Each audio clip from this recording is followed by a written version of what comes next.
Hello everyone, this is Ryan from the ProfitTrailer team. You might know me on the ProfitTrailer official support server on Discord as RF Radio. This video I'm going to be talking about the EMA cross and SMA cross strategies and how they function in PT.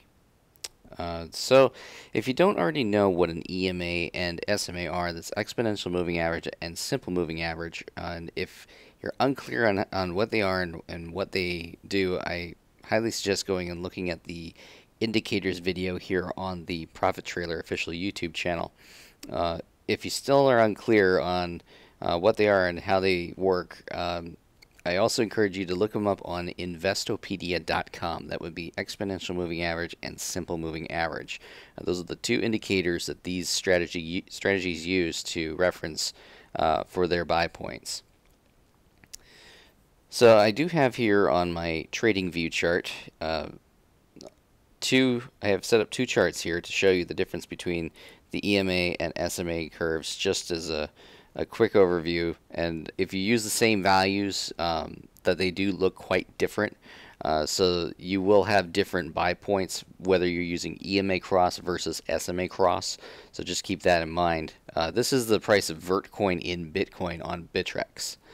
So here I have the two EMAs. I have them set up with my fast EMA as a 9 candle average and slow EMA as my 27 candle average. Now these are just examples. You don't have to use these values. You can use whatever you want. I'm just using these as examples. So how the EMA cross strategy works. And I'm going to cover EMA cross first, and just remember that SMA cross is essentially identical. It's just that it uses a different curve, a different average curve to calculate where it's going to buy. So in the EMA cross strategy, it's essentially like EMA spread, except that you are now adding in a cross point, right, like this point right here where my mouse cursor is, where the two EMA lines actually cross.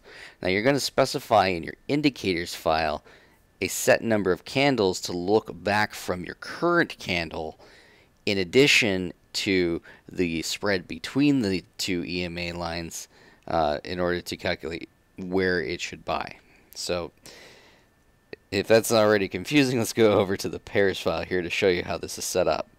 So if you're using all buy strategy as EMA cross, say your buy value here is -0.5. What this means is that the fast EMA is going to need to go below the slow EMA by at least 0.5% before it's going to look to buy. Okay, and just a note here, trailing does not work for EMA cross or SMA cross, and neither does DCA. So you have a lot less to set up, at least with this. It's going to be a more complex calculation.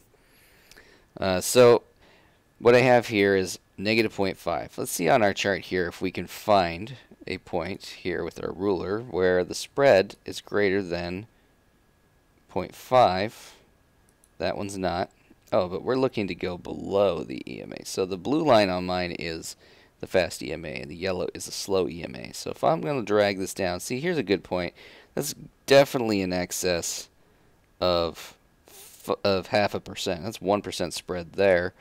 And if we were to do it here, we could easily find a 0.5% spread there too.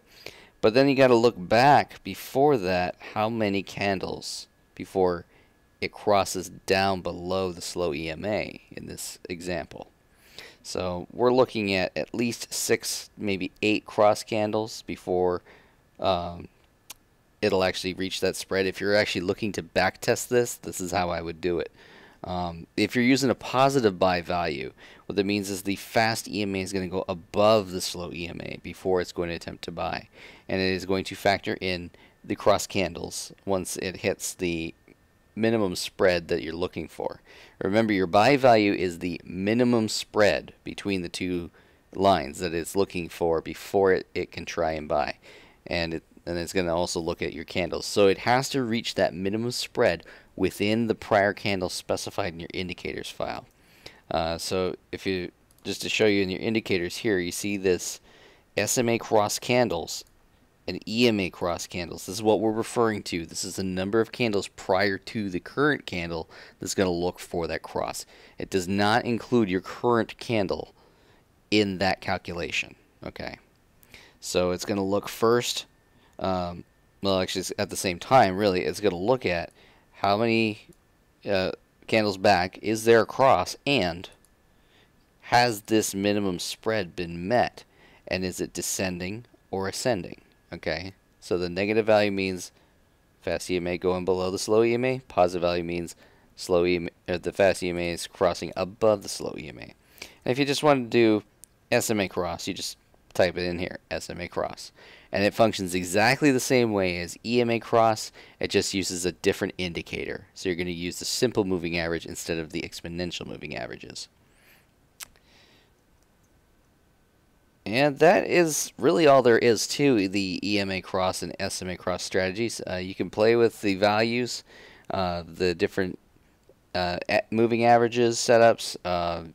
Try it with different cross candle lengths. See what works best for you. And if you need any help, as always, we're available on the Discord support server. And also there's a wealth of knowledge to be had in the Wiki. As I have right here, the buying and selling Wiki page. If you don't know where to get to this, when you pull up the Wiki, just scroll down on the left here under trading. It's buy and sell strategies, and you can look up right here, buying and selling. Alright, so that is it for this video. And as always, happy trading, and we will see you on the next video. If you have any questions or are in need of further support, please visit the ProfitTrailer Wiki, and if it does not answer all of your questions, come on over to the ProfitTrailer official support server at the link displayed on your screen.